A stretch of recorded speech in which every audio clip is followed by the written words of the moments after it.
हरिः ओम् श्रीगुरुभ्यो नमः। महापेरियवा शरणम्।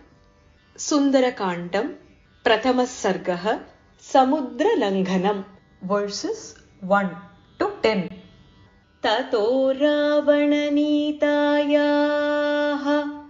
सीताया शत्रुकर्षणः इयेष पदमन्वेष्टुं चारणाचरिते पथि दुष्करं निष्प्रतिद्वन्द्वं चिकीर्षन् कर्मवानरः समुदग्रशिरोग्रीवो गवाम्पतिरिवा बभौ अथ वैडूर्यवर्णेषु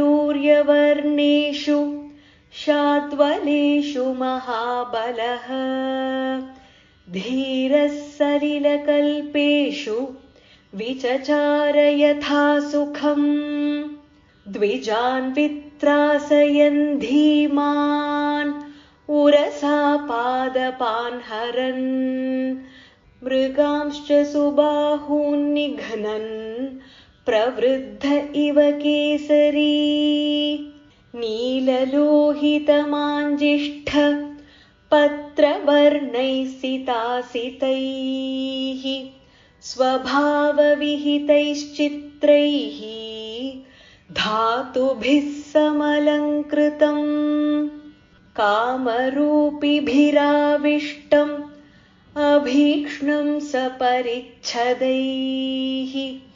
यक्षकिन्नरगन्धर्वैः देवकल्पैश्च पन्नगैः स तस्य गिरिवर्यस्य तले नागवरायुते तिष्ठन् कपिवरस्तत्र ह्रदेनागैवा बभौ स सूर्याय महेन्द्राय पवनाय स्वयंभुवे भूतेभ्यश्चाञ्जलिं कृत्वा चकारगमने मतिम् अञ्जलिं प्राङ्मुखः कृत्वा पवनायात्मयोनये